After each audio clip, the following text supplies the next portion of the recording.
اللہ تعالیٰ فرماتے ہیں کہ جب نوح علیہ السلام نے ہمیں مدد کے لیے پکارا تو پھر ہم نے اس کی مدد کی اور اسے ایک بڑی کشتی بنانے کی وحی کی، لیکن نوح علیہ السلام نہیں جانتے تھے کہ وہ اتنی بڑی کشتی کیسے بنائیں، اور نہ ہی وہ بڑھئی تھے کہ اس کام سے واقف ہوتے۔ اس لیے اللہ تعالیٰ نے ان کی طرف یہ وحی کی کہ ہماری آنکھوں کے سامنے اور ہماری وحی کے مطابق ایک کشتی تیار کرو۔ اللہ نے وحی کے ذریعے ان کی رہنمائی کی کہ وہ اس طرح کریں، اور مزید تعلیم کے لیے جبرائیل علیہ السلام کو بھیج دیا۔ وہ انہیں بتلاتے گئے کہ اس طرح کشتی تیار کرو۔ نوح علیہ السلام ایک پہاڑ پر رہتے تھے، ان کے ارد گرد درخت نہیں تھے، نہ پانی تھا، چنانچہ انہوں نے بہت سے درخت اگائے، پھر ان کو کاٹا اور پہاڑ پر بیٹھ کر کشتی تیار کرتے رہے۔ آپ بڑے بڑے تختے بناتے اور لوہا لاتے اور ان سے کیل تیار کرتے، پھر ان کیلوں کو تختوں میں ٹھوکتے، آپس میں ان تختوں کو ملاتے، یہاں تک کہ ایک بہت بڑی مضبوط اور دیو ہیکل کشتی تیار ہو گئی۔ ایک روایت کے مطابق نوح علیہ السلام نے اس کو 100 سال میں تیار کیا۔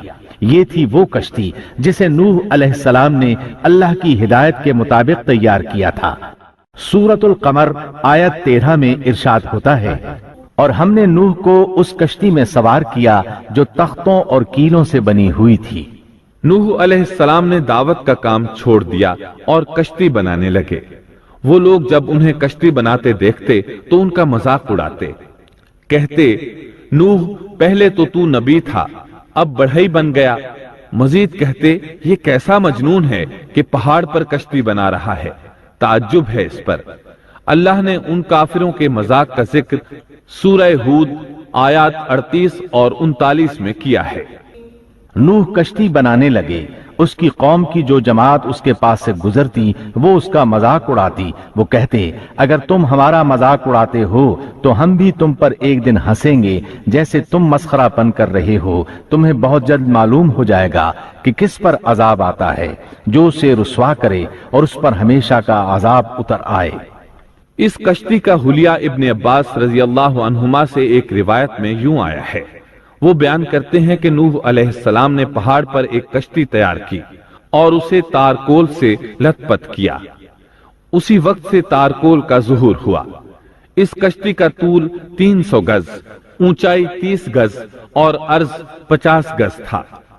ایک اندازے کے مطابق اس کا طول 1 کلومیٹر سے زیادہ تھا، اور اس کی بلندی اور گہرائی کے بارے میں کہا گیا ہے کہ 30 ہاتھ تھی، اور یہ کشتی عام کشتیوں کی طرح اوپر سے کھلی ہوئی نہیں تھی، بلکہ جس طرح اس کو نیچے سے بند کیا گیا تھا اسی طرح اوپر سے بھی بند کیا گیا تھا، تاکہ اوپر سے جو بارش برسے وہ انہیں نقصان نہ دے، اور جس طرح نیچے والے غرق ہونے سے محفوظ رہیں اسی طرح اوپر والے بھی محفوظ رہیں۔ گویا وہ ایک گیند کی مانند تھی۔ اس میں الگ الگ 3 درجے بنائے گئے تھے، ہر درجے میں ایک دروازہ تھا، اور یہ 3 دروازے اس طرح تھے کہ ہر دروازے کے اوپر ایک دروازہ تھا۔